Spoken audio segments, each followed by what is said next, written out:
আমার ছোটোবেলার স্মৃতি অতটা মনে নাই। আমার জন্ম 91 সালে নভেম্বরের 15 তারিখে। এটা আমি মার কাছ থেকে শুনছি। জি। তা আমার ছোটোবেলা আমি আমার মাকে আমার কাছে পাইনি। পাননি বলতে? পাইনি বলতে আমার মা, আমি যখন থেকে বুঝদার হয়েছি তখন মায়ের আদরটা পাইনি, কারণ মা আমার কাছে ছিল না। মানে আমার বাবা প্রথম বিবাহ করছে। বিবাহ করার পরে ওই মা মৃত্যুর পরে আমার 15 বছর পরে আমার মাকে বিয়ে করে আমার বাবা। আপনার মাকে বিয়ে হ্যাঁ, করে? আমার আচ্ছা। মাকে বিয়ে করে। তারপর তো পাওয়ার তো কথা তাহলে মাকে, কিন্তু ওই সময় মা কই ছিল? মা ছিল, মামারা নিয়ে আমার মাকে অন্য এক জায়গায় বিয়ে দিয়ে দিচ্ছে। মানে বাবার কাছে রাখেন নাই? না, রাখে নাই। তো আপনি তখন কোথায় ছিলেন? বাবার কাছে? আমি আমার বাবা কাছে ছিলাম, প্লাস আগের ঘরে এক সৎ ভাই আছে, উনি আমাকে লালন পালন করছে, ওনার আদর যত্নে আমি বড় হয়েছি। তার মানে আপনি বলতে গেলে যে মাতৃস্নেহ বলতে যেটা বোঝায় সেটা না পাননি? না, মাতৃচিহ্ন পাই না, পিতৃচিহ্ন পাই না, কারণ পিতা তো সবসময় আমার কাছে ছিল না। কোথায় ছিল বাবা? উনি বিভিন্ন সময় বিভিন্ন কাজে বিভিন্ন জায়গায় চলে যেত। আচ্ছা, তো এমন কি হয় যে কোনো নানি, দাদি, ফুপু এরা এরা কেউ আপনাকে মায়ের স্নেহটা না দেওয়ার না, চেষ্টা আমার করেছে? কেউ এরকম ছিল না। আমার যে ভাই কথা বলছি উনি আমার সম্পূর্ণ মানে বাবা মা বলতে যা বোঝায়। হ্যাঁ। ওকে, ভেরি ইন্টারেস্টিং। ওকে, তারপর? আমি এতটুকু শুনছি যে আমার মানে বিয়ে হওয়ার পর আমার মা, হুম। আমার ভাইরা মানে অনেক অত্যাচার করতো, আমাদের বাড়ির লোকেরা আচ্ছা। বিভিন্ন কথা বলতো। করার পর আমার বড় ভাইটা তো অনেক বড় ছিল, জি আমার প্রায় সমবয়সী ছিল। জি। পরে অত্যাচার করতো, পরে আমার মামারা নিয়ে অন্য এক জায়গায় বিয়ে দিয়ে দিয়েছে। আচ্ছা হ্যাঁ, আমার মা আমাকে পরে সঙ্গে নিতে চাইছিল, কিন্তু আমার বাবা দেয়নি। আমার আচ্ছা। বাবা এটা নিয়ে পটুয়াখালী জজ কোর্টে কেস করে। ওকে। কেস করার পরে মানে আমাদের বাবার পক্ষে রায় যায়, কারণ আমি আমার বলছি যে হ্যাঁ। আমার ভাইয়ের সাথে থাকবো, আমার বাবার সাথে থাকবো, তখন এই রায়টা আমাদের পক্ষে যায়, মানে আমার বাবা। আপনি নিজে বলেছিলেন হ্যাঁ এটা? হ্যাঁ, এটা আচ্ছা, বলছি। ওকে। পরে আমার মা আমাকে নিয়ে আসছিল ঢাকা, আচ্ছা। রায়েরবাগে নিয়ে আসছিল, ওইটা আমার মনে আছে কিছুটা, নানির কথা মনে আছে কিছুটা হালকা। হুম। নিয়ে আসছিল, পরে আমি আমার ভাই আর আমার বাবা খুঁজে খুঁজে আমার আসছে রায়েরবাগ শনি একরা। ওকে। এখানে আসার পরে আমাকে তারা সাথে করে নিয়ে গেছে। আচ্ছা নিয়ে যাওয়ার পর থেকে আমি বাবার সাথেই বড় হয়েছি, মানে বাবার ওই ভাইয়ের সাথেই বড় হয়েছি। আচ্ছা। এখানে আমি 2008 সালে মানে 2098 সালের দিকে আমি ইতে ভর্তি হই। 1998? হ্যাঁ, ক্লাস হ্যাঁ। 1-এ ভর্তি হই। জি। তখন আমার বাবা আবার আমাদের যে পার্শ্ববর্তী বাজার আছে ওইখানে আবার ওই তাদের বাড়ি থেকে, আমার মার বাড়ি থেকে এক লোক আসতো হুম। পান ঠান সুপারি টুপারি এগুলো বিক্রি করার জন্য। তার কাছে বিস্কিট এগুলো দিয়ে দিয়েছিল আমার বাবা, হুম। যে ছেলে ভর্তি করেছি এটা যেন ওই বাড়িতে পৌঁছে দেয়। আচ্ছা তখন আমার মা ওই বাড়িতে ছিল, কিন্তু তারা বিস্কুটটা খায় না পরবর্তী সময়, যেটা শুনছি। কারণ আমার বাবা কোনো কবিরাজি বা কোনো কিছু করে পাঠাইছে নাকি আচ্ছা, সন্দেহ। এই জন্য খায়নি? হ্যাঁ, আচ্ছা, বিস্কুটটা আর খায় নাই। ওকে। আর মার্সিডিতে বলতে ওই রকমের মনে নেই। তারপর থেকে আমি লেখাপড়া ক্লাস 8 পর্যন্ত পড়ালেখা করতে পারছি। হুম। আর পড়ালেখা ছোটোবেলা থেকে পড়ালেখা যখন করতাম, স্কুলে যেতাম, আমার ছোটো ভাই, আমার যে ভাই হুম। ওই করে 3 নম্বর যে ভাই, সেই সব কিছু আমার দেখাশোনা করতো। আচ্ছা। কোনো সময় কোনো কিছু লাগলে কোনো সময় বুঝতে যেত না, মানে অসুস্থ হইলে সেবা যত্ন একটা জিনিস আইনা দেওয়ার ক্ষেত্রে সবসময় সে আমার মানে দেখাশোনার উপরেই ছিল। কোনো সময় বুঝতে পারি না যে সে আমার সৎ ভাই বা রক্ত সম্পর্কে, তার সাথে আমার কোনো সম্পর্ক নেই। রক্ত সম্পর্ক আছে, কিন্তু যে সে সৎ ভাই এটা আমি কোনো সময় আমি বুঝতে পারি না বা উপলব্ধিও করতে পারি না। যে মায়ের একটা যে আদর ভালোবাসা, এটা কোনো সময় বুঝতে পারি না। আমি এই বলতে গেলে ছোটোবেলা বেড়াতে যেতাম, আমাদের যে প্রথম ঘরে যে নানা পক্ষ, তার বাড়িতে বেড়াতে যেতাম। ওই ঘরে আমার এক মামাতো বোন আর এক মামাতো ভাই আছে। হুম। মামাতো ভাই আমার সমবয়সী, আর মামাতো বোনটা ছোট। ওই বাড়িতে গেলে আমার খুব আদর যত্ন করতো আমার মামা অগ্রণী ব্যাংকে ম্যানেজার ছিল, আর মামি গৃহিণী। হুম। তা ওদের বাড়িতে যাইতাম, খুব আদর যত্ন করতো। কিন্তু ওদের বাড়িতে গেলে একটা উপলব্ধি করতাম যে মায়ের আদরটা, কারণ মামি অনেক আদর যত্ন করতো ওদেরকে। আমি তো তখন বলতাম যে আমার তো মা নাই, তখন এই জিনিসটা আমার ভিতরে উপলব্ধি হইতো। হুম। এই যে এরকম এভাবেই করতে করতে আমার বাবা অসুস্থ হয়ে পড়লো। অসুস্থ হয়ে পড়লো, কি কাজ করতো আপনার বাবা? আমার বাবা ব্যবসা করতো। ব্যবসা? আচ্ছা আর প্লাস আমাদের আর্থিক অবস্থা অনেক আগে ভালো ছিল। আচ্ছা। আমি যতটুকু শুনছি, মানে আমাদের দাদা যে ওনাকে আমি দেখি না, কিন্তু শুনছি যে আমাদের বংশ অনুসারে উনি ছিল, জমিদার ছিল। আচ্ছা, কিন্তু এটা আমি বাড়ি আছে আমাদের এখনো, ওকে।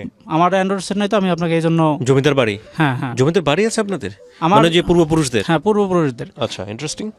এটা আমি শুনছি, এবং বাড়িটাও আছে এখনো, কিন্তু আচ্ছা। ওইভাবে নাই, মানে অকেজ অবস্থায় আছে, মানে আচ্ছা। পরিত্যক্ত অবস্থায়। আচ্ছা। তো এইভাবেই আমাদের যে বাড়ি, সেটা 6টা থেকে 7টা বাড়ি আছে আমাদের ওইখানে, আচ্ছা। আমাদের বংশের। আচ্ছা আচ্ছা। মানে আলাদা আলাদা বা একই বংশ, কিন্তু নাম ভিন্ন, মানে এক একবারে এক একটা নাম, কিন্তু Okay. বংশ একই, নাম পদবি একই আছে সবার। তাই এরকমই করতে করতে আমার বড় ভাই বাবা আবার, অসুস্থ? হ্যাঁ, বাবা অসুস্থ হয়ে পড়েছিল হ্যাঁ, সে। আমাদের ঘরে আবার ওই সময় কাজ করতো এক মহিলা আর এক পুরুষ। তা মহিলাটা আবার বাসা থেকে অনেক কিছু নিয়ে যেত। হুম। তারপরে বলতেছে বাড়ির মানুষ যে তোর বাবা অসুস্থ, তাই রান্না বান্না করার জন্য একটা বিয়ে কর। আমার বাইরে বলতেছে বিয়ে কর, আমার ভাই বলতেছে বিয়ে করবে না। তা আমার বড় ভাই যে সে আবার ভোলা থাকে, আচ্ছা। আগের ঘরে যে ভোলা বড় ভাই হুম। সে ভোলা থাকে, ভোলা আমার ভাইয়ের ভাবি আছে আবার ওই ঘরে। পরে আমার বাবারে বলে সবাই যে তোমার বড় ছেলে আছে, বড় ছেলে নিয়ে আসে ভোলা থেকে। হুম।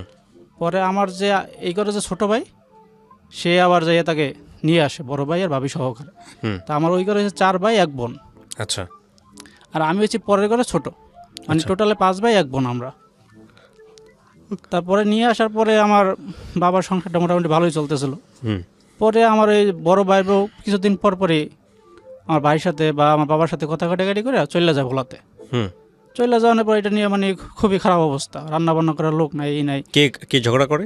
আমার বড় ভাবি। মানে বিয়ে করেছিল তার মানে ফ্যামিলি দেখার জন্য? বিয়ে উনি আগেই করছিল, মানে আমার যে মেজো ভাই। ও তাকে মানে তার মানে আপনার ভাবিকে নিয়ে আসছিল যাতে করে আপনাদেরকে রান্না বান্না করে খাওয়াইতে হ্যাঁ, পারে। রান্না বান্না করে খাওয়ানো। ঝগড়া করে সে চলে যায়? হ্যাঁ, ঝগড়া করে মাঝে মধ্যে চলে যায়। আর আমার ছোট ভাই থাকতো, উনি থাকতো পটুয়াখালী। আপনার ছোট ভাইকে আপনার মায়ের পেটের? না, আমার প্রথম ঘরের যে ছোট, মানে ও ওই ঘরে আচ্ছা ছোট। আচ্ছা, সবার ছোট আসলে আপনি, কিন্তু হ্যাঁ। ওই যে ছোট ভাই বড় ওই ভাই ঘরে- মেজো ভাই ভাবে হ্যাঁ। বলতেন। হ্যাঁ। ওই ঘরে যে ছোট ভাই উনি আবার পটুয়াখালী থাকতো আমার মামির বাসায়। মামি আবার ওইখানে সরকারি উকিল জসকোটের, পটুয়াখালী জসকোটের, এবং আমার সরকারি উকিল ছিল আপনার ইঞ্জিনিয়ার, হুম। রাস্তার প্রকৌশলী ইঞ্জিনিয়ার ছিল। জি। এরপরে ওই ভাই আবার ভোলাতে যাই আমার ভাবিরে নিয়ে আসে, বড় ছোট ভাই যাইতে আমার আবার বড় ভাবির একটা এই বোন ছিল, তার সাথে তার সম্পর্ক হয়ে যায়। আচ্ছা। হয়ে যাওয়ার পর এক পর্যায়ে তাকে বিয়ে করে। এটা বাড়িতে গোপন ছিল, ওকে। এটা বাড়িতে কেউই জানে না। তাই এর ভিতরে আবার আমি যখন 4-5 দিকে উঠি তখন আমার মা আবার আমার খোঁজখবর নিতে শুরু করে। হুম। মানে পাশে বাড়িতে আসতো, খোঁজখবর নিত, আমাকে আবার দেখার জন্য এসে খবর দিত। তা আমি তো খবর দিলেও যাইতাম না, কারণ আমার প্রতি মার প্রতি একটা ঘৃণাও ছিল যে মা আমাকে ছোটোবেলা রাইখে চলে গেছে মানুষের কাছে, আমি তার আদর যত্ন পাই নাই, তার কাছে আমি যাবো না। কিন্তু আমার যে ভাই বাইরে লালন পালন করছে তিনি আমাকে নিয়ে যেত মার কাছে আবার দেখানোর জন্য। পাশের বাড়িতে যাইতাম, দেখাশোনা হইতো, কথাবার্তা হইতো এক পর্যায়ে মায়ের প্রতি মায়া জন্মে গেল। তারপরে দেখা গেছে আস্তে আস্তে আমার নানা বাড়িতেও আমি যাইতাম, আমার যে নানা বাড়ি ওইখানে আমি যাইতাম, তাই মার সাথে দেখা করতাম। ওকে। এখন মা আমাদের বাড়ি থেকে আবার 4-5 কিলোমিটার দূরে থাকে, ওইখানেও যাওয়ার দল আমার ভাই আমাকে নিয়ে গেছিল। যে সময়টার গল্প বলছেন এই সময়টার বয়স কত আপনার? এই সময়টা আমার বয়স কত হবে, 7-8। স্কুলে পড়েন ওই সময়টাতে? হ্যাঁ, কোন ক্লাসে পড়েন? 4-5 পড়ি। 4-5 পড়েন, ঠিক আছে। এখানে একটা বিষয় একটু জানার ছিল, সেটা হচ্ছে যখন রান্না করার কেউ থাকতো না তখন কি করতেন, মানে কিভাবে হতো খাওয়া দাওয়া? আমার ওই যে 3 নম্বর যে ভাই, সেজো ভাই, উনি রান্না বান্না? উনি রান্না বান্না করতে পারতো সব কিছুই। আচ্ছা, তো উনি করতো আপনাদের জন্য? হ্যাঁ, উনি রান্না বান্না করতো। আচ্ছা, হ্যাঁ বলেন তারপরে গল্প। তারপরে আপনার মার সাথে দেখা হইতো, এইভাবেই করতো। হুম। যখন আমার বড় ভাই আসলো ভোলা থেকে, তখন সবাই বলতেছে যে ও তো ওর কোনো কাজ টাজ নাই, ওর একটা ব্যবস্থা করে দেন, আমার বাবারা বলছে।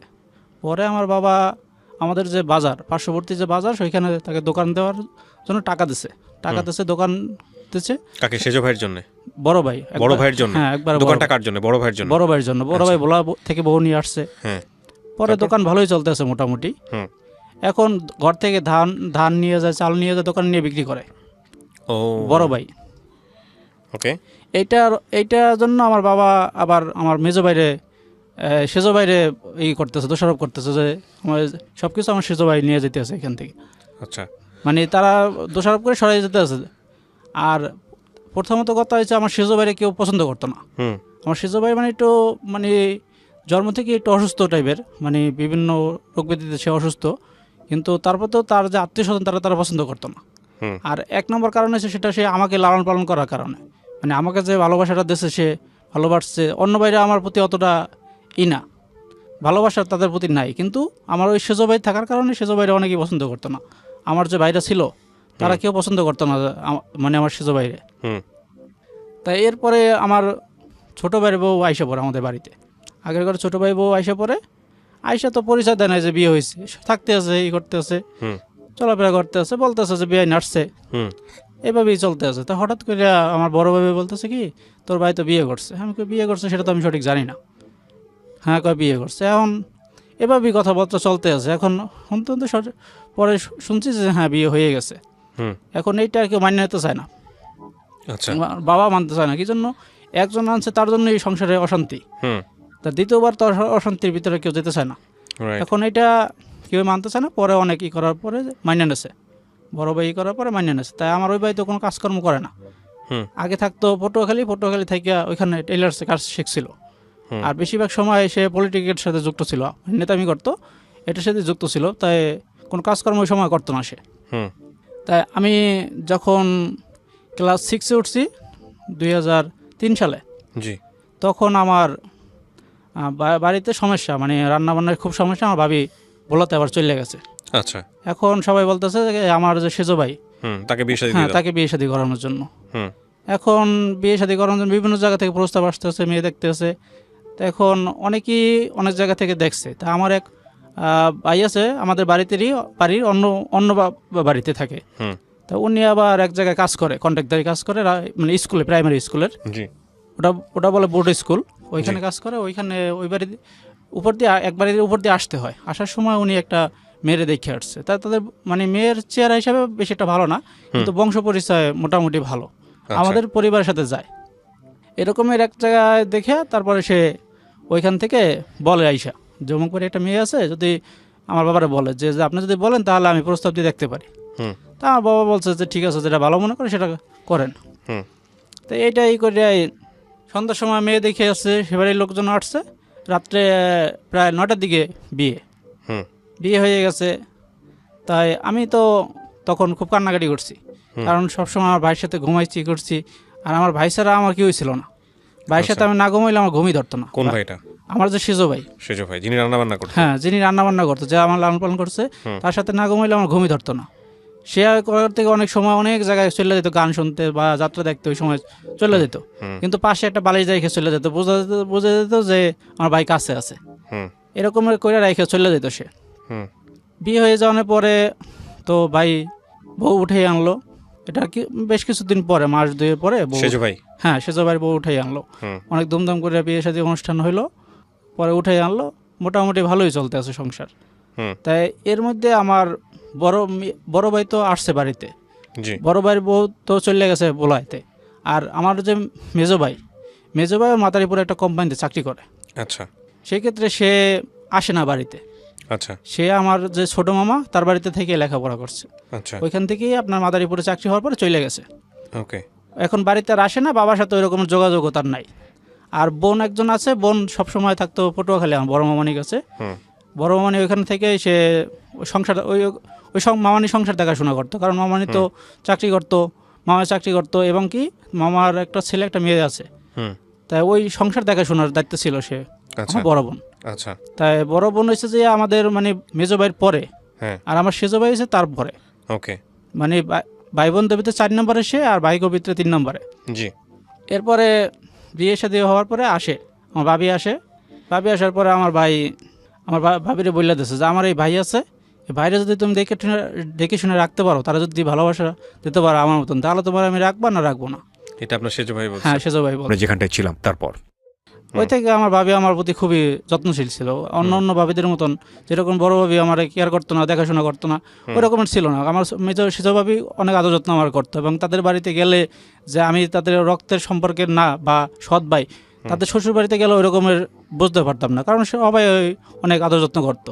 সেও বড় বোন, মানে তার বাড়িতে বড়, এবং তারা আরও আছে 4 ভাই, তাদের সংসারও 5 জন, মানে বোনের ভিতরে সেই বড়, আর 4টা ভাই আছে, 4টা ভাই তার ছোট।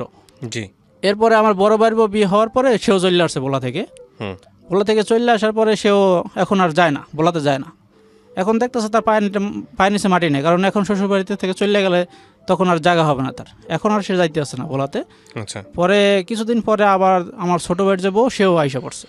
আচ্ছা আইসা থাকতেছে, ই করতেছে। এখন বাবা অসুস্থ, সংসার চালানোর মতো আর কেউ নাই। আমাদের যে ফসলি জমি ছিল, এটা লোক দিয়ে চাষাবাদ করতাম আমরা। আচ্ছা আর আমরা কোনো কাজ টাজ করতাম না, কোনো বাইরে কোনো কাজ টাজ, মানে যে বোঝাবিরা বাসা বাওয়া বা ধান ক্ষেত্রে রোপণ টোপণ, এগুলো কোনো সময় কোনো কাজ আমরা করি না কোনো ভাই। এইগুলোর আমাদের কোনো অভিজ্ঞতা নাই। একজন লোক ছিল, উনি এগুলো করতে, এবং কি যখন খেতে ধান টান কাটা থাকতো তখন লোক নিয়ে কাজ করাইতো। হুম এরকম বাবা যখন অসুস্থ হয়ে পড়লো, তখন সংসার চালানোর মতো কেউ ছিল না। বড় ভাই সে আলাদা হয়ে গেল। আচ্ছা সে আলাদা হয়ে গেল, তার তো দোকান ছিল, সে আলাদা হয়ে গেল, বউ নিয়ে আলাদা হয়ে গেল। আর আমার বাবা তো এখন কোনো কিছুই নাই। আমার যে আগের ঘরে ছোটো ভাই সেও কোনো কাজ টাজ করে না, সে নেতামি করে ঘুরে ফিরে খাই দেয়। এখন তো বাবার ঘরে সব সম্পূর্ণ দায়ভার এসে পড়ছে। হুম। এখন বাবা কি করবে, সে তো আর কিছু করার নাই। এখন বাবা কিছু করতে পারে না, অসুস্থ সে। পরে আমার মেজো ভাই সংসার দায়িত্ব নিয়েছে। আচ্ছা। মেজো ভাই সংসার দায়িত্ব নিয়েছে, সে নেওয়ার পরে সংসারের খরচপাতি মোটামুটি যা দেয় ছোটো ভাইয়ের কাছে দেয়। আচ্ছা। ছোটো ভাইয়ের কাছে দেয়, তখন তো আমি লেখাপড়া করি, তখন আমি ক্লাস 7 উঠছি। হুম। ওটার পরে মোটামুটি লেখাপড়া ভালোই ছিলাম। আচ্ছা। একবারে যে ভালো ছিলাম সেটা না, কারণ গার্জিয়ানের মোটামুটি চলে আর কি এটা। হ্যাঁ, গার্জিয়ানের সাপোর্ট নাই বা পড়াশোনা দেওয়ার প্রেশার ছিল না ওই রকমের। তারপর নিজের মতো নিজে যেটুকু পড়াশোনা করা অতটুকু পড়াশোনা করছি আমি। তারপর বাড়িতে থাকাকালীন সময় আমি বিড়াল আর কুকুর পালতাম, আচ্ছা। পোষা প্রাণী। মানে এদের প্রতি খুবই একটা আন্তরিকতা মায়া ছিল। ছিল। হ্যাঁ, মায়া ছিল, আন্তরিকতাও ছিল। এবং দেখছি যে পোষা প্রাণী মানুষের চেয়ে ওদের আন্তরিকতা মানুষের প্রতি বেশি। কারণ আমি যখন লয়াল হয় আর কি। হ্যাঁ, যখন আমি দেখা গেছে ঘুমাইতাম, আইসা আমার হাতের উপরে ঘুমাই থাকতো। দেখা গেছে আমি গোসল করতে গেছি, ঘাট পাড়ে যেয়ে বসে আছে কুকুর আর বিড়াল, এরকমের মানে ছিল। আর আমি দেখা গেছে আমার ঘরের থেকে যদি আমার স্বাস্থ্য বোনের ঘর আছে, অনেক সময় তাদের ঘরে ঘুমাইতাম, ওইখানে যেয়ে আমার সাথে ঘুমাই থাকতো। এবং দেখা গেছে আমি অনেক সময় বেড়াইতে যাওয়ার পরে, বেড়াইতে গেলে আমার পাশের যে বাড়ি পর্যন্ত ওই বাড়ি পর্যন্ত যাইতো। দেখা গেছে তারপর তারাই দিলে, তারপর আর আসলে 2-3 দিন আমার কাছে আসতো না। মানে আসতো না, এবং ওর ধরলেও কামড় দিত বা আছর দিত। এইভাবে 2-3 দিন পরে আবার স্বাভাবিক। দেখা গেছে ভাত খেতে বসছি, আমার পাশে কোনো বিড়াল নাই। ভাতের নেলা মুখে দেওয়ার আগেই সে আমার কাছে এসে হাজির হয়ে গেছে, আমাকে ডাকতেছে খাবার দেওয়ার জন্য। তো ছোটোবেলা থেকে বিড়াল কুকুরে অনেক করতাম। আর আমার ছোটো সময় একটা জিনিস মনে আছে, আমাদের গরু ছিল, 4-5টা গরু ছিল। তার মধ্যে একটা গরু ছিল গাভী গরু, ওইটা মানে একটা বাছুরও ছিল। তো ওই গরুটা আমার ঘুদাইতো না। মানে অন্য অন্য যেগুলো হালাই গরু ছিল ওইগুলো আমার ঘুদাইতো, তো ওই গরুটা ঘুরাইতো না, ওইটার আমি লালন পালন করতাম। তো লালন পালন করার পর ওইটা আবার বাবা বিক্রি করে দেয়। এটা মানে বাবার অসুস্থ হওয়ার অনেক আগের একটু পিছনে ঘটনা বলতেছি। বিক্রি করে দেয়, তারপরে ওইটা আমার নানা বাড়ি যাওয়ার সময়, আমার যে আগের করে নানা বাড়ি, ওই বাড়ি যাওয়ার সময় ওইটা রাস্তায় দেখছি বাঁধা, গরুটা বাঁধা অবস্থায় দাঁড়াই আছে, মানে ঘাস খাইতেছে, বর্ষাকাল ঘাস খাইতেছে রাস্তার উপরেই, মানে কাটারা দেওয়া যায়, ওইটার ভিতরে ঘাস দেওয়া আছে, ওইটার ভিতরে ঘাস খাইতে আছে। এখন দেখতেছি গরুর চোখ দিয়ে টলটল করে পানি পড়তে আছে। মানে ও আমাকে দেখা, মানে ঘাস খাইতেছে না, ও আমার দিকে তাকাইয়া মানে চোখ দিয়ে পানি পড়তে আছে। এখন আমি নানা বাড়ির দিকে যাইতেছি না, আমি ওইখানে দাঁড়িয়ে আছি। ওইখানে দাঁড়িয়ে আমি কান্না করতেছি। পরে আমি কি করছি, আমার বাবার যাই বাড়িতে বলছি যে বাবা এরকম গরুটা দেখেছি। হ্যাঁ, পরে বাবা টাকা ফেরত দিচ্ছে ওই লোকের, কিন্তু ওই লোক আর টাকা ফেরত নেয় নাই। মানে গরুটা নিয়ে গেছে? হ্যাঁ, গরুটা তো নিয়ে গেছিল, কিন্তু বাবা আবার বিক্রির টাকা ফেরত দিছিল ওনাকে। উনি আর ওই টাকা ফেরত নেয় না, বা গরুটাও ফেরত দেয়নি। তাই 2000 সালে আমি যখন 8ম শ্রেণীতে উঠি, তখন আমার লেখাপড়া মোটামুটি বন্ধ, কারণ বইটা কিনে দিতেছে না আমার ভাই কোনো খরচপাতি দিতেছে না আমার মেজো ভাই না, আমার যে ছোটো ভাই। এর ভিতরে কি হয়েছে, আমার যখন আমি 7ম শ্রেণীতে উঠি, তখন আমার ভাইরে কে ঘর থেকে বাড়ি করে দেয়, যে সেজো ভাই আছে তাকে ঘর থেকে বাড়ি করে দেয়। বড় ভাই আর ছোটো ভাই আমার মেজো ভাইয়ের কাছে বিচার দেয় যে তোমার ভাই অনেক কিছুই করে, তোমার ভাই কাজ করে না, এই করে না, বড়ে নিয়ে এখানে থাকতেছে খাইতেছে, তারা ঘর থেকে বাড়ি করে দাও। কে বলেছে এটা বলছে আমার বড় ভাই আর ওই যে আগের ঘরে ছোটো ভাই। পরে সেজো ভাই বাড়ি করতেছে ঘর থেকে, সে বাইরে হইয়া অনেক মারামারি করছে, মারামারি করার পরে সে তার শ্বশুরবাড়ি চলে গেছে। শ্বশুরবাড়ি চলে গেছে, এখন তো আমার তো আর দেখার মতো কেউ নাই। এখন আমি খাইয়ে থাকি না খাইয়ে থাকি তো দেখার মতো কেউ নাই। কিন্তু আমার এক বাড়িতে এক চাচি আছে, চাচি আমার খুব ছোটোবেলা থেকে ভালো জানতো। তাই চাচির প্রায় সময় যাইতাম, তাদের ফুড পারফরমেন্স খাটিয়ে দিতাম, তারা খাবার টাবার দিত। আপনার তাই চাচি অনেক সময়টাকে অনেক জিনিসই দিত আমাকে। পরে আমার সেজো ভাই চলে গেছে তার শ্বশুরবাড়ি। পরে শ্বশুরবাড়ির লোকজনের সাথে ঢাকা চলে আসছে, ঢাকা দয়াগঞ্জ আইসা ওইখানে আপনার রাজ্যকালে কাজ শুরু করছিল। তাই আমার সাথে তো ওই সময় ফোন ছিল না, বা এরকম যোগাযোগের কোনো মাধ্যমে ছিল না। ওই অনেকে যাই বলতো যে হ্যাঁ জামাল ভালো আছে, তোর কথা জিজ্ঞাসে, হ্যাঁ তোর ভাইয়ের সাথে কথা বললে, তোর ভাই অন্য বাড়িতে ছিল, বলছে ওই বাড়ি নাম্বার দিয়ে দিচ্ছে, যে পাশে এক বাড়ি ছিল, ওই বাড়িতে যাই ফোন দিয়ে কথা বলা যাইতো মাঝে মধ্যে। তা মাঝে মধ্যে ওই বাড়িতে যাইতাম, ফোন দিতাম, তখন যত সময় পেতে তখন কল দিত, কথা বলতাম। তাই ভাবি তার বাপের বাড়িতেই ছিল, তার বাপের বাড়িতে থাকাকালীন সময়ে আপনার বাপের বাড়িতে অনেক ফসল হয়, ধানের দিনে অনেক ধান হয়, তাদের প্রধান উৎস হচ্ছে ধান। এগুলো মানে বিক্রি করে তাদের সংসার চলে, প্লাস যে আদার সাইডের যে এইগুলো আছে এগুলাও চলে, মানে খরচ যেগুলো আছে সবগুলো ধান বিক্রি করে চলে। তাই আমার ভাবি আর আমার যে মা, ওই মানে তার যে মা, তারা এই ধানগুলো সিজনের সময় নিত, কাজ করতো, এগুলার কাজ করার পরে আমার ভাবি ওইখানে পরিশ্রম করতো, আমার ভাই তো ঢাকাতে থাকতো। আমার ভাই তো ছোটোবেলা থেকেই বললাম যে অসুস্থ, সে ঠিক মতন কাজ টাজ করতে পারে না। দেখা গেছে একদিন দুদিন কাজ করলে হুম আর 2 দিন 4-5 দিন এরকম বসে থাকে। হুম ঢাকা শহর নতুন আসছে, কোনো দিন আসে নাই সেরকমের, আর ছোটোবেলা থেকে কোনো পরিশ্রম কাজ করেও না আমার ভাই, সেরকমের কোনো অভিজ্ঞতা নেই যে পরিশ্রম কাজ করতে হবে। হুম এরপরে আমার বই কিনে দেনে, পরে আমার ভাই বাড়িতে গেছে, বাড়িতে যাই দেখে যে আমার বই কেনা হয়নি। পরে আমাদের জমি আছে, জমি বন্ধক দিয়া সে টাকা নিয়ে বই কিনে দিছে। আচ্ছা, বই কিনে দিছে, আমার বাবার হাতে সমর্থন ছিল। আপনি তখন ক্লাস 8-এ? হ্যাঁ, ক্লাস 8-এ। হুম। বাবার তখন সমর্থ ছিল যে জমি বন্ধক দিয়ে বই কিনে দিচ্ছে, এটা সমর্থন ছিল বাবা। বাবা আমার ছোটোবেলা থেকে অনেক ভালোবাসতো। আচ্ছা, বাবা কোনো সময় আমাকে, ক্লাস 8-এর বই তো স্কুল থেকে দেওয়ার কথা, ওই সময়টা ছিল না। তাই কি? হ্যাঁ, ওই সময়টা ছিল না আমাদের অনেক। 8, আচ্ছা 8-এর বই না, বোধহয় 5 পর্যন্ত দেয়। হ্যাঁ, তারপরে ক্লাস দেন। 5 আচ্ছা, পর্যন্ত ছিল ওই সময়। হ্যাঁ, এখন তো সরকার বিনামূল্যে বই দেয় সম্পূর্ণ শ্রেণী। ওকে। ওই সময় ছিল না আমাদের সময়ে। আমাদের সময় পরে যে জেডিসি আর জেএসসি পরীক্ষা চালু হয়েছে আচ্ছা, আমাদের সময় পরে, মানে আমরা যখন অষ্টম শ্রেণী হয়ে যাচ্ছি তারপরে জেডিসি আর জেএসসি পরীক্ষা হয়েছে। ওই সময় ছিল অষ্টম শ্রেণী শুধু পরীক্ষা। পরে ওই সময়ে বই কিনে দিয়েছে, তা বই ঠই কিনলাম, পড়ালেখা করতেছি। এইটার পরীক্ষায় মোটামুটি রেজাল্ট ভালো হলো, যে কয়জন উত্তীর্ণ হয়েছে তার ভিতরে আমার নাম ছিল। আচ্ছা, তা 9 ক্লাসে উঠছি, এখন দেখা গেছে ভাই আমাকে দিয়ে কাজ করায় বলতে ক্ষেতের কাজ করায়, ঠিক কাজ করায়। মোটামুটি গরু ছিল আমাদের, একটা দুইটা গরু ছিল। ওই দুইটা গরুর আমার খাবার টাবার দেওয়া লাগে, বা ক্ষেতেরও কাজ টাজ করা লাগে কিছুটা। হুম তাই লেখাপড়া করতে পারতেছি না এখন, কারণ 9-এ যখন উঠছি, 9-এর ফার্স্ট ইয়ার পরীক্ষা, যখন ফার্স্ট সেমিস্টার পরীক্ষা, তখন সে আমাকে কোনো টাকা পয়সা দিতে আসে না। হুম সে কোনো খরচ দিতে আসে না। হুম আমার না দিতে, আমার ভাইয়ের সাথে দিকে যোগাযোগ নেই। আচ্ছা, এর মধ্যে আমার ইউনিফর্ম, স্কুল যে ইউনিফর্ম সেটা নষ্ট হয়ে গেছে, সেটাও কিনে দিতেছে না। পরে আমার মায়েরে বলছি, মায়েরে বলার পরে আমার মামা বাড়িতে গেছি। আমার মামা আবার আমাকে শুনি না, সে আবার কিনে দিচ্ছে। আচ্ছা, এখানে আমি আর একটা কথা বলি, আমার মামাদের আর্থিক অবস্থাও অনেক আগে ভালো ছিল। ওকে। তারপরে আমার যে নানি, হুম সে অনেক জায়গা সম্পত্তি ছিল তার। আচ্ছা, আমার নানা আবার সেও 2টা বিয়ে করছে। আচ্ছা, তা আমার নানি হয়েছে প্রথম পক্ষের, আর দ্বিতীয় পক্ষের। হুম আর প্রথম পক্ষের হয়েছে অন্য একজন। তা প্রথম পক্ষের ঘরের যারা আছে, আমার নানা আবার একটু বুদ্ধিমান ছিল। নানিরে বলছে যে দেখো, ওইখানে ফসলি জমিটা আবাদ হইতেছে না, হইতেছে না, এটা একজনের দিয়ে দেয়, হুম কিছু দান দেবে বা কিছু টাকা দেবে, তুমি জিনিসটা দিয়ে দাও। নানি বলছে ঠিক আছে। নানি আবার মাঝবান্ডারি তরিকা ছিল। আচ্ছা, উনি আবার মাঝবান্ডারি মুড়িদান ছিল। উনি বিভিন্ন জায়গায় এই জিগির টিকির হইলে এগুলো আবার করতো, অনুষ্ঠান করতো, ওরস যেটা বলে, ওইটা করতো। তাই আমার নানি এগুলো আবার করতো না, যে হ্যাঁ ফসলে দিতেছে না, জমিটা দিয়ে দাও।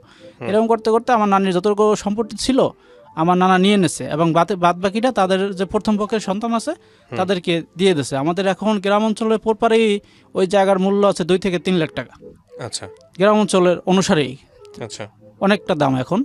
তা আমার নানা ওই রকমের, আমার যে মামারা আছে, আমার মামারা 3 জন, আচ্ছা, আর আমাদের মারা হয়েছে 2 জন। আচ্ছা, তাই আমার মামারা ওই রকম সম্পত্তি কেউ পায় নাই। মোটামুটি মানে কাজ টাজ করে আমাদের মামারা সংসার চলে। হ্যাঁ, তারপরে মামা আমার ইউনিফর্মটা কিনে দিচ্ছে। পরে আমি ওই আমার ভাইয়ের শ্বশুরবাড়ির কথা বললে আমার মার বাড়িতেও যাইতাম, এবং আমার মামা বাড়িও যাইতাম। হ্যাঁ, মানে আমার ভাই শ্বশুরবাড়ি থেকে মামা বাড়ি বেশি দূর না, 1 কিলোমিটারের মতো দূর। আর মার বাড়ি ওইখান থেকে, বাবের বাড়ি থেকে ওইখান থেকে অনেকটা ঘুরে আমার মার কাছে যাওয়া লাগতো। তা আমার যে মার যেখানে বিয়ে হয়েছে ওই লোকটা খুব ভালো ছিল। উনি আর্মির সার্জন ছিল, তাই আমাকে খুব ভালো জানতো। আচ্ছা, যে আছে না যে এই বউয়ের সৎ সন্তান, তাকে আমি দেখবো না বা তারা ভালো জানবো না, ওই রকমের ছিল না। সে অনেকটা ভালো জানতো, আমার গেলে আদর যত্ন করতো। আমি ওইখানে যাইতাম। ওইখানে আমার এক ছোট ভাই আছে আর একটা বোন আছে, ওদেরকে আমি খুব আদর যত্ন করতাম, কারণ আমি ওদের ভিতরে যে সৎ আর আপন, এটা যখন সময় আমি করি নাই। ওরা আমার কাছে আসতো, করতো।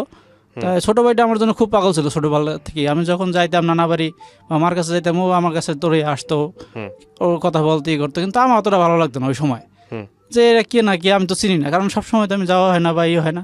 পরে যখন আস্তে আস্তে যাওয়া শুরু করলাম, তখন থেকে ওর সাথে সম্পর্কটা আমার ভালোই হলো। ভালো মানে পরে এখন ওইখানে আদর যত্ন পাই। এরপর যখন আমার 9 ক্লাসে ওঠার পরে, যখন আমার পড়ালেখা টোটালি বন্ধ, তখন আমি বাড়িতেই আসি। বাড়িতে থাকার পরে আমার এক স্বাস্থ্য বোন আছে, ঢাকাতে থাকে। হুম উনি আবার বললো উনি আবার ঈদে বাড়িতে গেছে, যে চাচির কথা বলছে ওনার মেয়ে, তো বলছে যে মামুন চল ঢাকা চল, আমাদের বাসায় থাকবি, খাবি, আমার ছেলে আছে মেয়ে আছে একটু দেখাশোনা করবি। তার ছেলে মেয়েরা আবার একটা মেয়ে ছিল, উনি দেখাশোনা করতো। তো মেয়েটা আবার বাড়িতে চলে যাওয়ার পর এখন দেখাশোনা করার কেউ নাই। চাস্তো বোন আবার সরকারি মেডিকেলের নার্স, আর হুম। দুলাভাই সফটওয়্যার ইঞ্জিনিয়ার।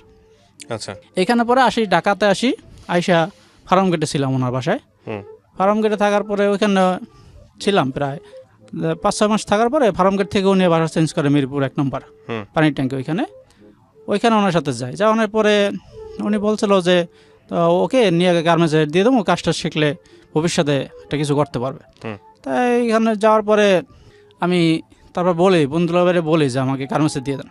হুম তা উনি বলতেছে ঠিক আছে দিয়ে দেবো এরকম করতে করতে মানে ওনার বাসাতেই ফুড ফরমেজ খাটতেছি, করতেছি।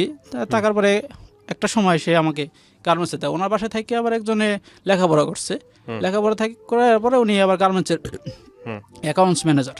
হুম। তার মাধ্যমে আমি চাকরি নিই সাতটা টেক্সটাইল মিল, এই কোনাবাড়ি অ্যাপেক্স চান্দুরা, হুম। ওইখানে 7টা টেক্সটাইল মিলে চাকরি নিই। কিন্তু গার্মেন্টসে যখন ঢুকছি তখন দেখি যে বয়স কম, মানে বয়স তখন 17 বছর। হুম। 17 বছর তা ওই রকমের তো পরিশ্রম কাম করে এই নাই। আর গার্মেন্টসে তখন ডিউটি 12 ঘন্টা, হুম। শরীরের জন্য খুবই টাফ ব্যাপার। আর এখনকার গার্মেন্টস যে পরিবেশ, তখনকার পরিবেশের সাথে এক ছিল না। Right. তখনকার পরিবেশটা অনেক খারাপ ছিল, নোংরা ছিল, আর কর্মপরিবেশ অতটা ভালো ছিল না। পরে ওইখান থেকে 1.5 মাস করে ওইখান থেকে চলে আসছি। আপনি তখন যখন এই গার্মেন্টসে ঢুকতেছেন তখন বয়স কত আপনার? তখন বয়স কত 16-17 এরকম হবে। আচ্ছা কয় টাকা বেতন পেতেন ওই সময়টাতে? ওই সময় বেতন স্কেল কম ছিল, 1750 টাকা একটা। সারাদিন কাজ করে? হ্যাঁ, 12 ঘন্টা ডিউটি ছিল। ওকে, তারপর? সকাল 7টা থেকে সন্ধ্যা 7টা পর্যন্ত, এবং সন্ধ্যা 7টা থেকে সকাল 7টা পর্যন্ত, এরকমভাবে 12 ঘন্টা শিফট ছিল, 2 শিফট। হুম। আমি আইসা তখন ওইখানে যে অ্যাকাউন্টস ম্যানেজার ওনার বাসায় ওনার সাথেই থাকতাম। আচ্ছা। ওনার সাথে থেকে রান্নাবান্না করতাম এবং ডিউটিতে যাইতাম। হুম। উনি 1 মাস পরে আইসা বলল আপনার এই থেকে মৌচাক আইসা পড়ছে। মৌচাক আইসা পড়ে আমার তো এখানে থাকা এখন সম্ভব না। আর যাদের সাথে থাকতে দিতেছে ওরা গার্মেন্টসে চাকরি করে, কিন্তু ওদের সাথে থাকা খাওয়া আমার খুবই সমস্যা হইতে আছে। আচ্ছা। পরে আমি 1 মাস পরে ঈদ আসলো, ঈদের সময় আমি বাড়িতে চলে গেলাম। ওকে। ওই যে ম্যানেজার ছিল ওনাকে আমি কোনো কিছু বলিনি, না বললে আমার স্বাস্থ্য বোনকে না বললে আমি চলে গেছি বাড়িতে যাই দেখি আমার বাবা অনেক অসুস্থ। হুম। এটা 2007 সালের ঘটনা। এর আগে আমি যখন তত্ত্বাবধায়ক সরকার ক্ষমতায়, তখন আমার বন্ধুলা ভাই চেয়ারম্যান, রানিং চেয়ারম্যান ছিল। তো উনি আবার আমার ওই সময় এনআইডি কার্ড করে দিয়েছিল, ন্যাশনাল আইডি কার্ড যেটা, ওইটা করে দিয়েছিল। তখন আমার বয়স হয় না, কিন্তু উনি বলতেছে যে করে রাখ, ভালো হবে, তো যে ভোটারের সামনে যদি নির্বাচন করে ভোটার একটা বাড়বে। ওই সময় ন্যাশনাল আইডি কার্ড করি। আচ্ছা। পরে ওইখান থেকে বাড়িতে চলে যাই, দেখি বাবার অবস্থা খুব খারাপ। এখন বাবার প্রতি একটা রাগ অভিমান আমার বাইরে করে দিচ্ছে ঘর থেকে, সে কোনো কিছু বলে নাই। কিন্তু তারপর নিজের মনটা বুঝতে দিতে পারি না যে বাবার সামনে খাবার দেয়, সে খাবার খাইতে পারতেছে না, করতে পারতেছে না। পরে আমি তার খাবার টাবার খাওয়াই যেতাম, করতাম। তো পরে আমার যে ছোট ভাইয়ের বউ, ওকে, আমরা যেখানটায় ছিলাম তারপর প্রচণ্ড পরিমাণ অসুস্থ হয়ে যাওয়ার পরে সে বিভিন্ন সময় বিভিন্ন জায়গায় মেডিকেলে চেক আপ করাইছে তাকে। প্রথমে থানা পর্যায়ে করেছে, পরে ভোলায় নিয়ে গেছে, পরে বরিশাল নিয়ে গেছে। আচ্ছা। তো বরিশাল নিয়ে গেছে। এর মধ্যে যে আমি বাড়িতে থাকি, আমার যে বড় ভাইয়ের বউ, সে কোনো সময় দেখে না যে আমার বাবা কি খাইতেছে কি না খাইতেছে, বা আমার বড় ভাই দেখে না। এর মধ্যে কথা হয়েছে, আপনার বড় ভাই অনেক সময় অনেক কিছু দিত, ফল ঠাল। তো সে তখন থানা পর্যায়ে ফলের দোকান দিছিল, ওইখানে খুব ভালোই চলতো। পরে সে আর অনেক ফল ডাল দিত, কিন্তু আমার বাবারে আমার বড় ভাইয়ের বউ দিত না। সে নিয়ে আমার যে ভাইয়ের বউ, ছোট ভাইয়ের বউ, তার এক ছেলে মেয়ে ছিল, তাদেরকে নিয়ে দিত।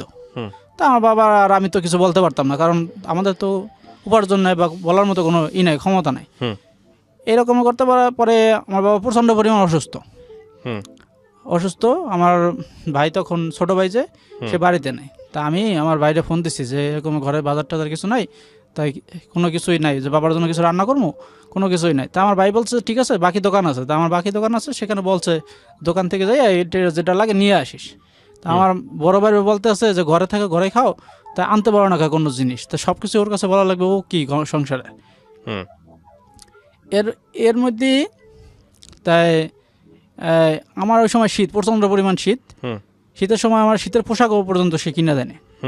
সে গরু বিক্রি করে, ফসলাদি বিক্রি করে, সে বড় নিয়ে চিকিৎসা করতেছে, সে মার্কেট করতেছে কিনে দেয়। এর মধ্যে আমার ভাই, এর মধ্যে তো বাবা মারা গেছে বলতে আমার ভাই তখন বরিশালে আছে, আমার যে ছোটো ভাই। হুম। আমার ভাইয়ের বউ বাড়িতেই ছিল ওদিনকা। আমার মানে দিনটা মনে নাই, সোমবার কি মঙ্গলবার এরকম হবে। হুম। এটা 2007 সালে কোরবানির ঠিক আগ মুহূর্তে। জি। এক মুহূর্তে মানে আমার বাবা মারা গেছে বলতে আমি ওদিনকে রান্না করতেছি, রান্না আচ্ছা। রান্না করতেছি। তাই গরু সকালবেলা বানিয়ে রেখেছি, এদিকে চুলার জাল জ্বলতেছে না, আমি মোটামুটি রান্না করতে পারি তখন। হুম। জাল জ্বলতেছে না, আমি অনেক কষ্ট করে রান্না করতেছি, আর আমার প্রচণ্ড পরিমাণ জ্বর 3-4 দিন ধরে। তো আমার জ্বরও শরীরে ভালো লাগতেছে না, রান্না করতেছি, চুলায় জাল ধরতেছে না, এদিক দিয়ে বাবার পরিষ্কার করতে হয় প্রতিদিন, তার যে কাপড় চোপড় এগুলো পরিষ্কার করে দেয়, সেটাও করতে পারতেছি না, মানে খুবই খারাপ লাগতেছে। দুপুর প্রায় 2টা-2:30 বাজে গেছে, রান্নাবান্না মোটামুটি শেষ করলাম। শেষ করার পর এসে দেখি কি যে যখন বাবা লঙ্গিরা পরিষ্কার করছে তখন দেখতেছি যে মানে বাবা বেঁচে নেই। ও। বাবা বেঁচে নেই মানে যখন তারা এই যে এটা হাতের ইটা ধরছি তখন দেখতেছি যে বাবা আর বেঁচে নেই। বাবা বেঁচে নেই, তারপরে আমি তো ডাক দিছি, আশেপাশের লোকজন ডাক দিছি, পরে সবাই আসছে। আসার পরে সবাই দেখলো যে না বাবা আর বেঁচে নেই। পরে তো সবাই সব জায়গা থেকে ফোন দিয়েছে, ফোন দেওয়ার পর সবাই আসছে, মোটামুটি সবাই আসছে। আমার যে ভাই ছিল তাকেও ফোন দিয়েছে, ফোন দেওয়ার পর আসছে। আসার পরে আমি তখন অনেক কান্না করতেছি যে আমার এই পৃথিবীর মধ্যে চলি আমার বাবা, হুম। সে বাবা আজকে আমাকে রেখে চলে গেছে। এখন তো আর ভালোবাসার যে মানুষটা সে তো কাছে নেই। বাবা ছিল, ভাই ছিল, ভাই তো আমার কাছে নেই। পরে ভাইও ঢাকা থেকে আসছে, আইসা তার দাপন টাপন দেওয়া হয়েছে। ভাই ছিল ওই সময় বাড়িতে। পরে দেখতেছে আমার শীতের পোশাক নেই। পরে আমার ভাই শীতের পোশাক কিনে দিচ্ছে আমার।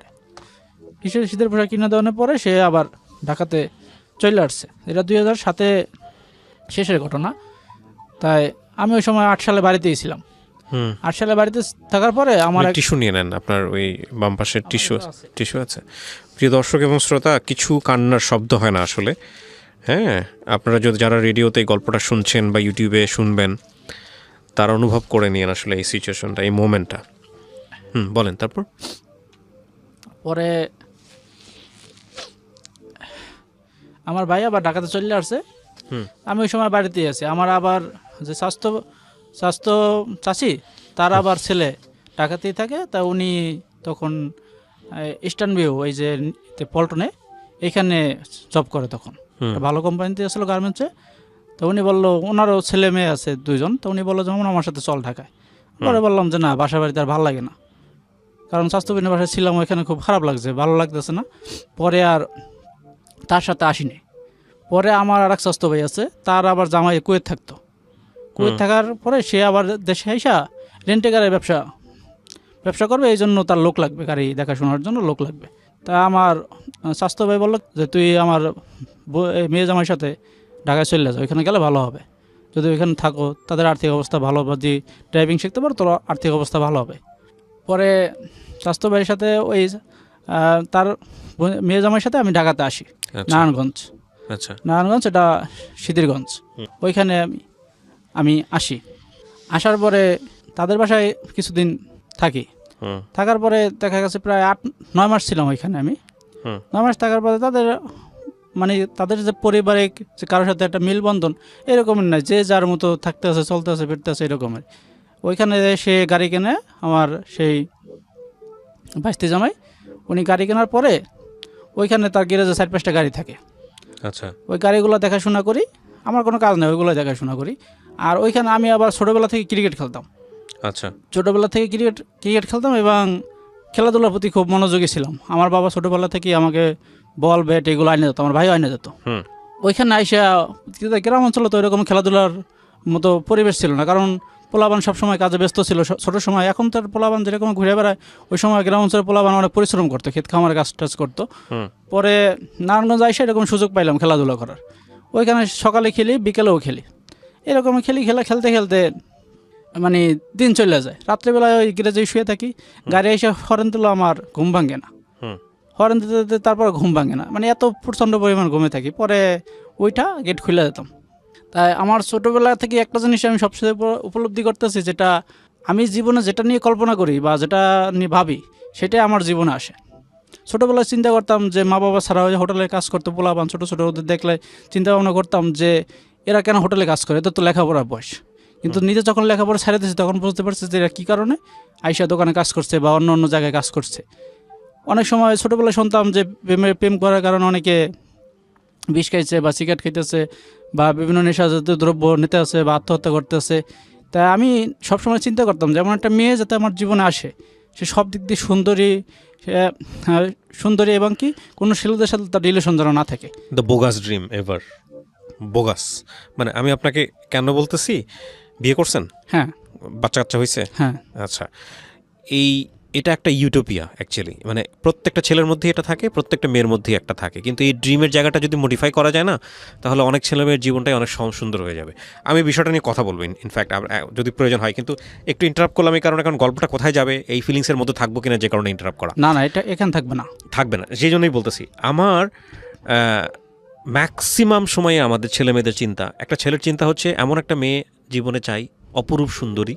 প্রথম কথা হচ্ছে অপরূপ সুন্দরী, দ্বিতীয়ত সে মেয়ে কোনো অন্য কারোর সাথে প্রেম করেনি, তৃতীয়ত সে মেয়ে হলো তার জীবনে কোনো দুর্ঘটনা নাই।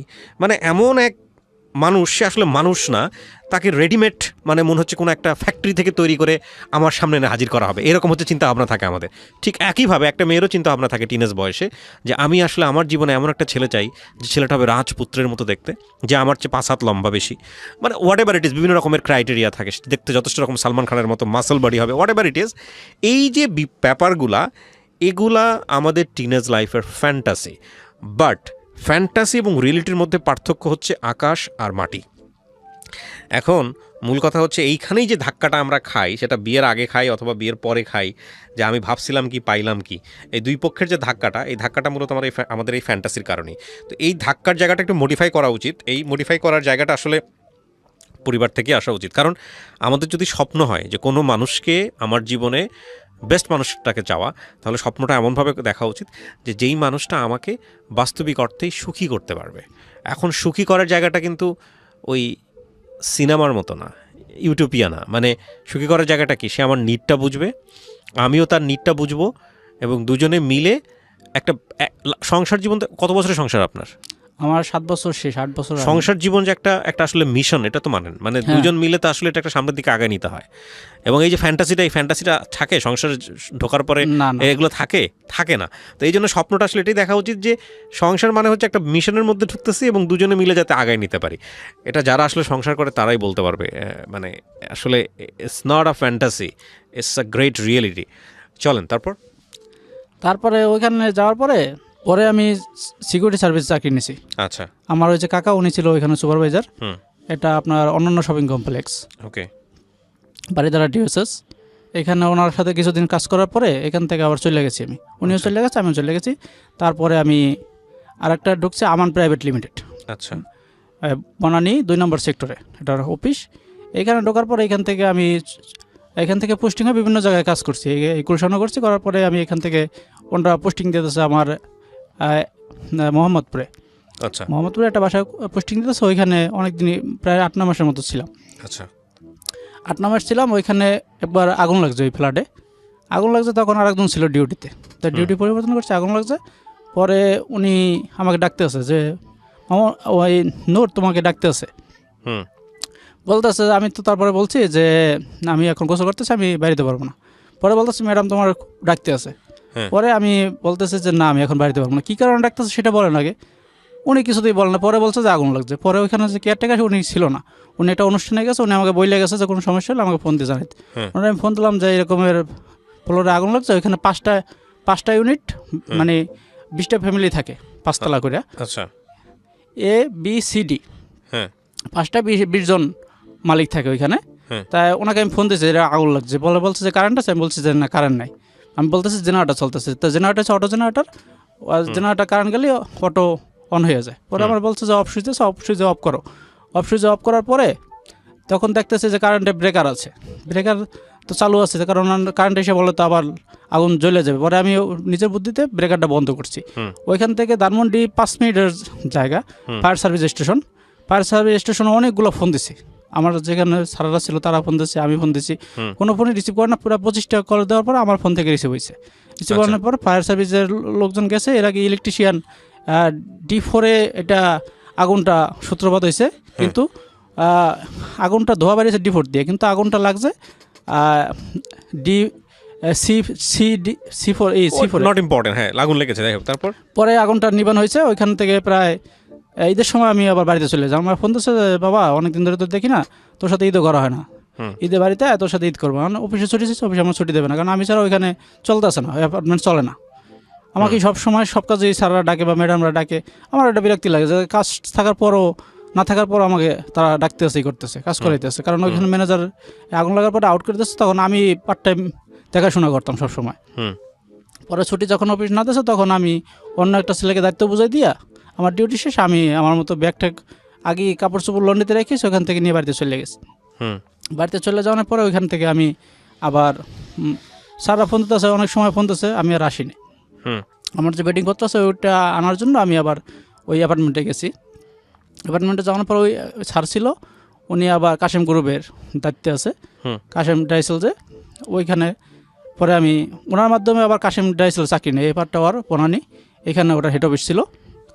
ডাইসেল চাকরি বিভিন্ন জায়গায় চাকরি নিয়েছেন ভাগ্য বদল করার জন্য। হ্যাঁ, ওকে। তারপর ডাইসেল চাকরি ওইখানে 5.5 বছর চাকরি করছি। 2015 সালে আমি বিয়ে করি। আচ্ছা, 1/15 কি মানে নিজের পছন্দ করেন নাকি? 1/15/2015। দেন বিয়েটা আমার নিজের পছন্দ হতো না, এটা আমার মার পছন্দ, আমার মামাতো বোন। আচ্ছা। আমার যে দ্বিতীয় ঘরে আমার যে মামা, আমার যে আসল মামা, তার মেয়ে। আচ্ছা, এটা আমার পছন্দ ছিল না, কিন্তু আমার মা আমাকে বলছে যে বাবা, মানুষ মার পার নিচে ব্যস্ত, আমি তোর অনুরোধ করতেছি তুই আমার ভাই মেয়েটার বিয়ে কর, আমি অনেক পছন্দ করি ওরে। আচ্ছা, আমিও মামার বাসায় যাইতাম, থাকতাম সব সময়, এই করতাম, কিন্তু ওরকমের একটা মামাতো বোনের প্রতি যে একটা আগ্রহ বা ওইটা ছিল না আমার। মা বলার পরে ওইটাই করছে। আর এটার একটা কাহিনী কি, আমি একটু সংক্ষেপে বলতে চাই। আমি খুব মিষ্টি জিনিস পছন্দ করতাম, তা আমার মামা যে সে এবং আবার আমার যে মামাতো ভাই অন্য একটা ছেলে দেখতে যাইতেছে, ওই সময় মিষ্টি কিনছে এবং আপনার কমলা কিনছে, তা 4 কেজির মতো মিষ্টি কিনছে। অন্য একজন মহিলা ছিল, উনি আবার বলতেছে কি যে ছেলে দেখতে যাইতেছে, এত মিষ্টি নিয়ে যাওয়ার দরকারটা কি, ছেলে যদি পছন্দ না হয় তখন এত মিষ্টি নিয়ে কী হবে। তা আমার মামাতো বলতেছে যে মিষ্টি খাবি নাকি, আমি বলতেছি হ্যাঁ দেন, খাওয়া যায়, সমস্যা কি।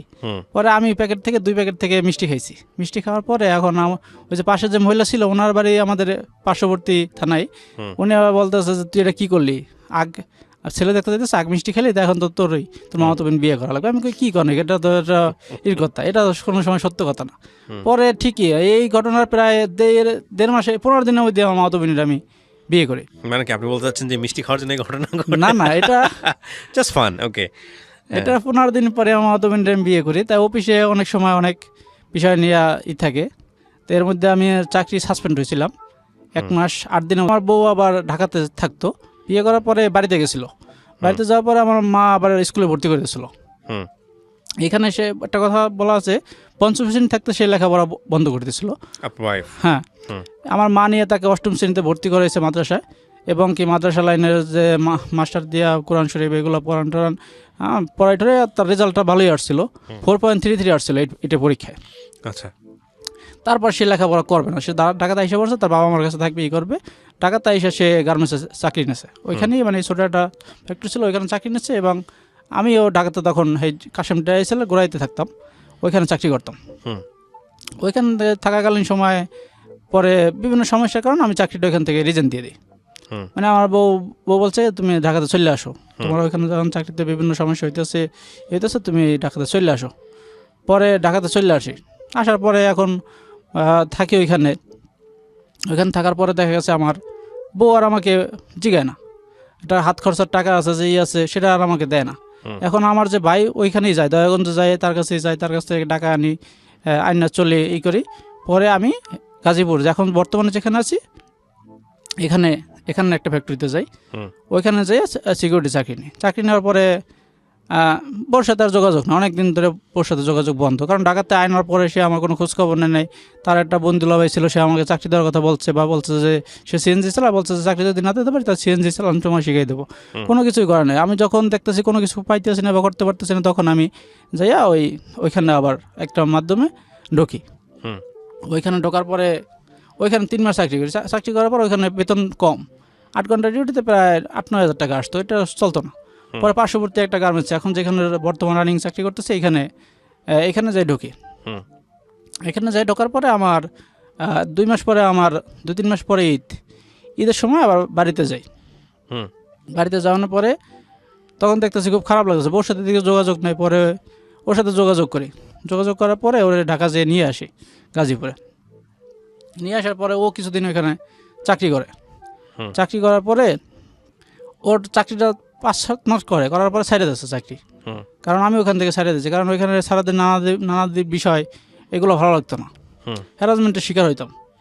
কারণ ওইখানে আমাদের আমাদের এ, বিভাগ পর্যায়ে একজন স্যার ছিল, হুম। ওনার কারণে আমি এতটা হ্যারাসমেন্টের শিকার হয়েছি। কারণ উনি ওর সাথে আমার কোনো সখ্যতা ছিল না বা কোনো তথ্য আদান প্রদান হতো না, কিন্তু আমাদের যে অ্যাডমিনের স্যার ছিল উনি মনে করতো যে না, যে আমার সাথে তার কোনো সখ্যতা আছে বা আমি তার কাছে কোনো রিপোর্ট দেই।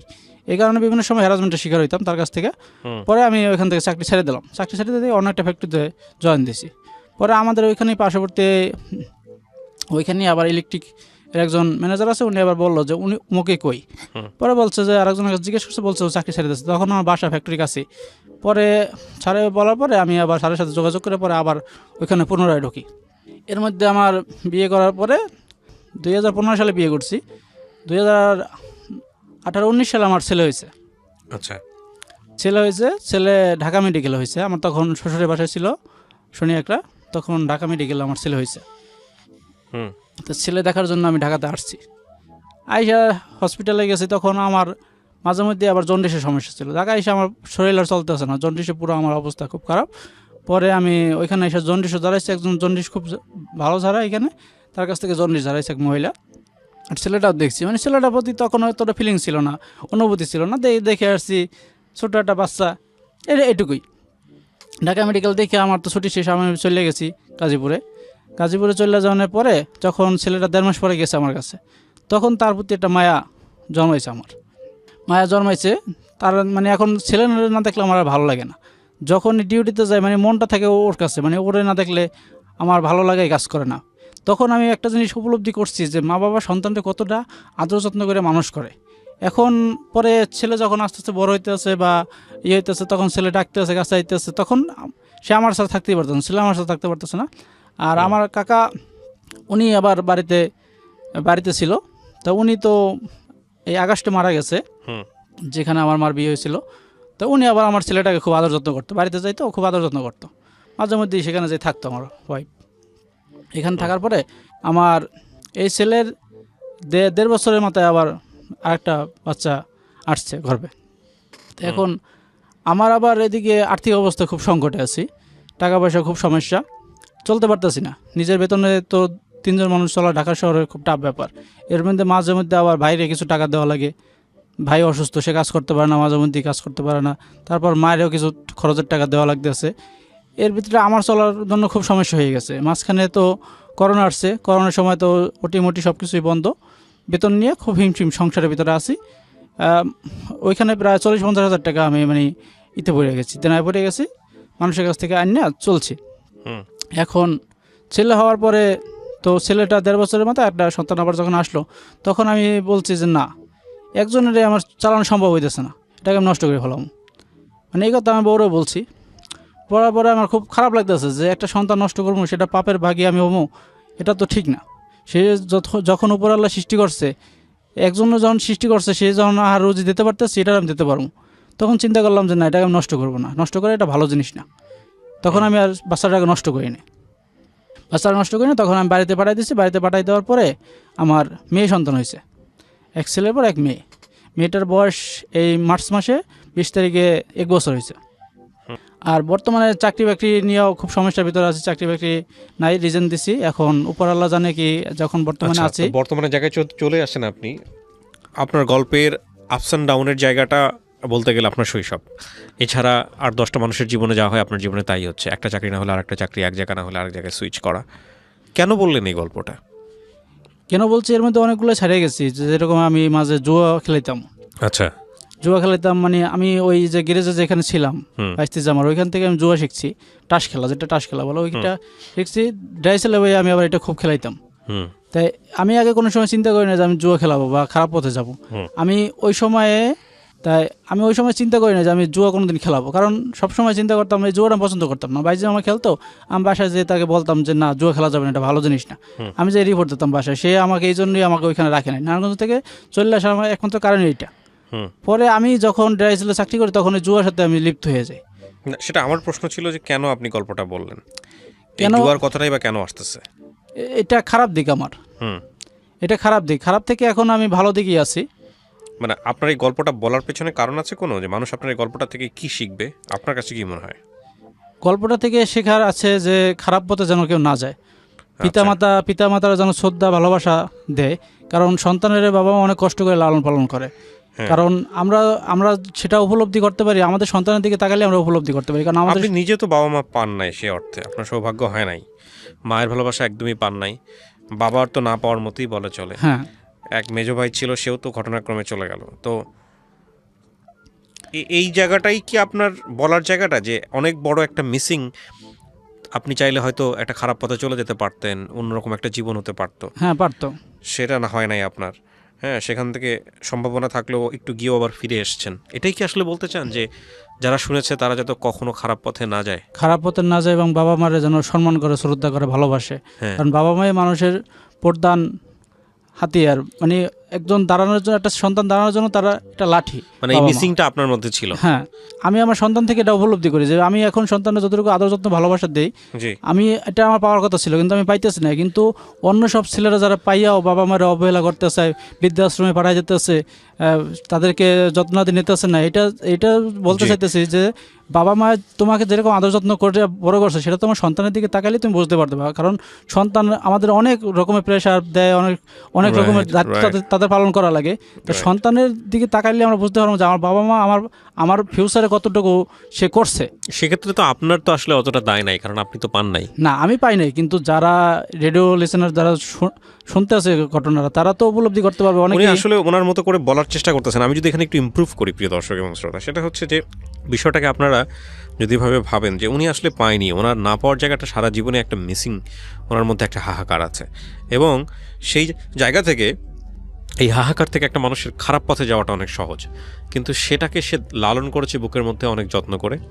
সে খারাপ পথে গিয়েও সেখান থেকে ফিরে এসছে, এবং সে একটা কথাই এই জন্যই বলতে চায় যে বাবা মাকে যত্ন করা উচিত, বাবা মার প্রতি রেসপেক্ট রাখা উচিত, সেটা তার মিসিংয়ের জায়গা থেকে। এবং একই সাথে এটাও বোধহয় আমাদের দেখার আছে, সেটা হচ্ছে যে বাবা মা না থাকলে একটা সন্তানের উপর দিয়ে যে ঝড় যায়, সেটা বাবা মায়ের জায়গা থেকেও বাবা মায়ের চিন্তা করা উচিত। এবং বাবা মা না থাকার পরেও উনি একজন সাধারণ মানুষ হয়ে একটা অসুস্থ পরিবেশের মধ্যে যায় নাই, সেটাও একটা অনেক বড় মেসেজ। তো সেই জায়গা থেকে আপনারা যদি কখনো এরকম সিচুয়েশনে পড়ে থাকেন, আমি বলতেছি না রথী মহারথী হতে হবে, অ্যাটলিস্ট সুস্থ জীবনযাপনে থাকাটা জরুরি। গল্পের মধ্যে আসলে খুব বড় যে চড়াই উতরাই সেটা নাই, আমাদের জীবন গল্পে আসলে সবসময় বড় ধরনের চড়াই উতরাই থাকে না। তবে এটা ঠিক, কিছু কিছু গল্প আমাদেরকে অনেক কিছু শেখায়, এবং আমি মনে করি নূরের